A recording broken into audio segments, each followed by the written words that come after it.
Salim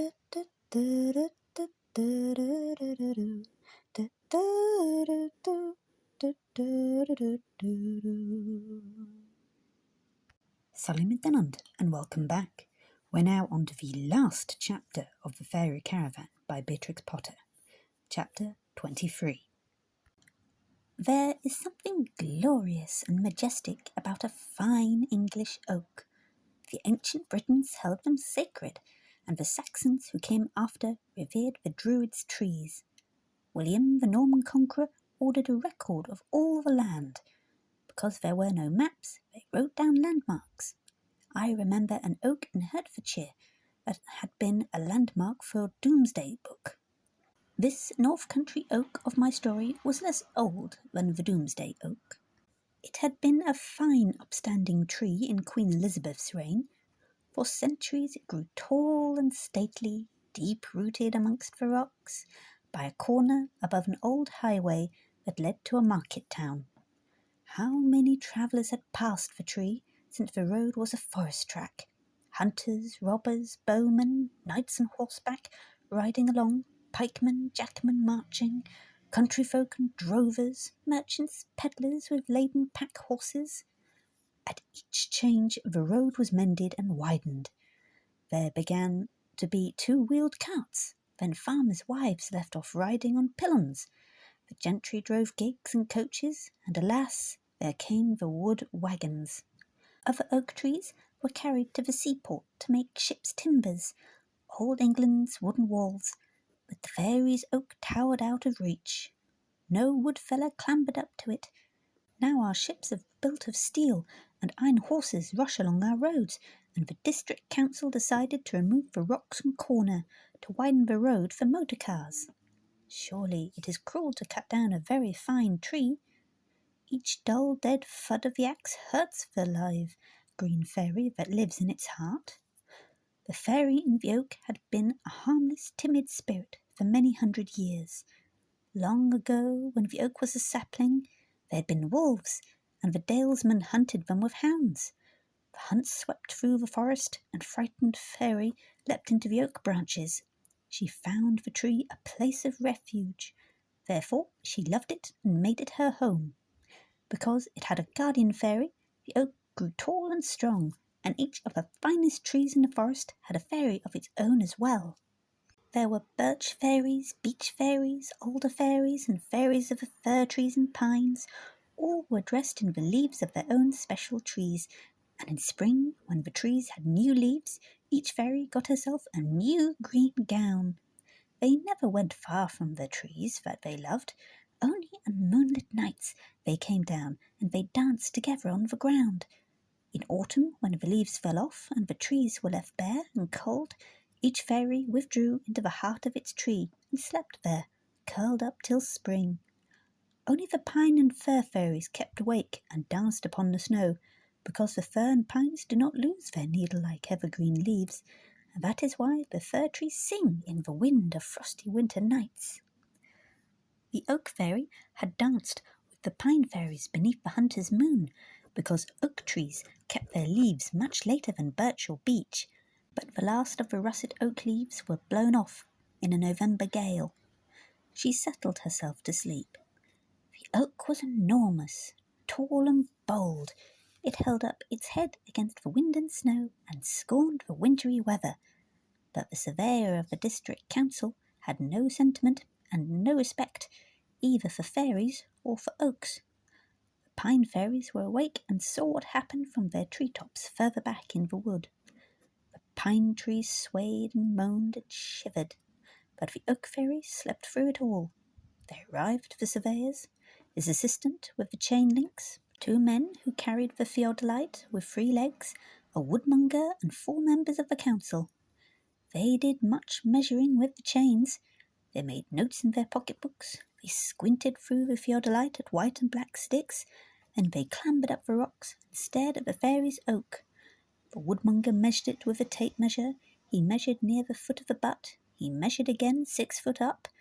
He reckoned the quarter girth. They did calculations according to Hoppus. The councillors said that the tree had an enormous butt, 30-foot run of clean timber to the first branch with never a knot. They looked at the rocks and did sums. Then they went away. Nothing happened for 6 weeks, except a gale that blew down an ash tree. It crashed amongst the rocks. Its fairy fell out shrieking. She ran up and down in tattered yellow leaves till she found an empty bird's nest and hid in it. In January, a number of men arrived. They had tools and wheelbarrows and carts and a wooden hut.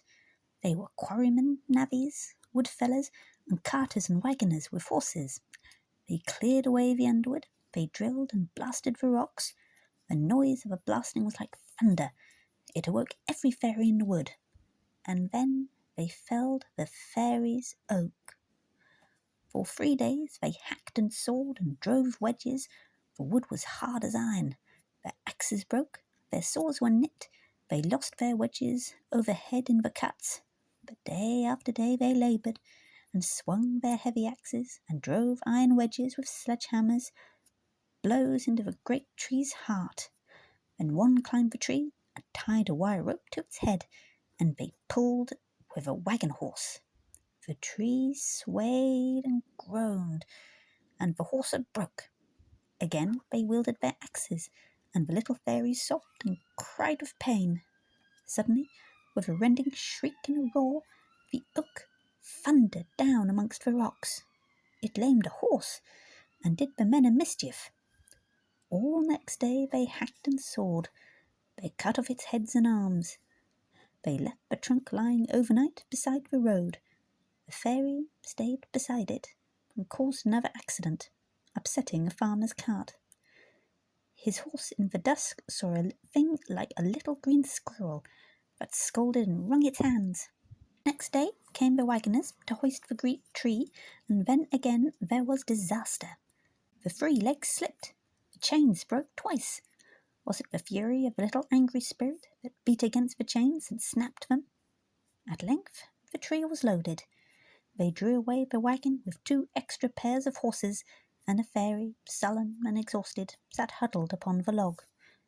They swept the top stones of the wall, and they had every sort of trouble, but at last they reached the summit of the moor. 10 chain horses were unhooked, leaving 1 trembling thrill horse in the shafts. The brake was screwed on hard to face the steep descent. Down below the hill there sounded a humming, whirring sound, the noise of a sawmill. The fairy sprung from her tree and fled away into the woods. All winter she wandered homeless. One day she climbed into one tree, another day she climbed into another tree. She always chose an oak tree, but she could not settle to sleep. Whenever a load of sawn timber came back up the road from the sawmill, the fairy came down to the road. She looked at it wistfully, but it was always larch or ash or plane, not oak. She wandered further afield in springtime, into the meadows outside the woods. There was grass for the lambs in the meadows. On the trees young green leaves were budding, but no green leaves for the oak fairy. Her leaf gown was tattered and torn. One day she sat on a tree-top, and the west wind blew over the land. It brought sounds of lambs bleating and the cuckoo calling, and a strange new sound from the river, clear ringing blows upon oak. Men do not fell trees in May when the sap rises. Why does this sound stir my heart and make my feet dance in spite of me? Can I hear cruel hammers and saws upon oak wood and feel glad? Said the fairy of the oak. She came out of the wood, and her feet danced across the meadow, through the cuckoo flowers and the marsh marigolds, to the banks of a flooded stream, where men were building a bridge. A new bridge to the farm, where none had been before. A wooden bridge with a broad span across the rushing river, and the straight, brave timbers that spanned it were made of the fairy's oak. Is that all, Serifra? She had come to a stop. All except that she was happy again, and she made her home in the bridge. She lives there, contented and useful, and may live there for hundreds of years, because hard-grown oak lasts forever, well seasoned by trial and tears. The river sings over the pebbles, or roars in the autumn flood. The bridge stands sure and trusty, where never before bridges stood. Little toddling children take that shortcut to the school, and something guards their footsteps by the bank of the flowery pool. The good farm horses bless the bridge that spares them a weary road, and something leads them over and helps to lighten their load. It wears a russet brown petticoat and little hooded grey cloak, and that is the end of my story of the Fairy of the Oak. Very sweet, Serifra, albeit long-winded. Now, mount the steps and away. White clouds sail across of blue haven. The sheep and their lambs are on the fell. The ploughs and curlews are calling. Turn up your little fiddlers, begone. They harnessed up. They trailed away, over the hills and far away, on a sunny, windy morning. But still, in the broad green loanen, going up to the intake, I can trace my pony's fairy footsteps and hear her eager neighing. I can hear the rattle of the tilt cart's wheels and the music of the Fairy Caravan.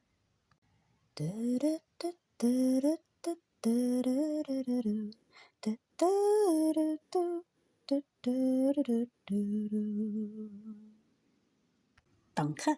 Thank you for coming today, and thank you for listening to the whole story. As this is the last chapter, I'll be taking the next week off, and I shall be looking for more stories to tell. See you then. Auf Wiedersehen.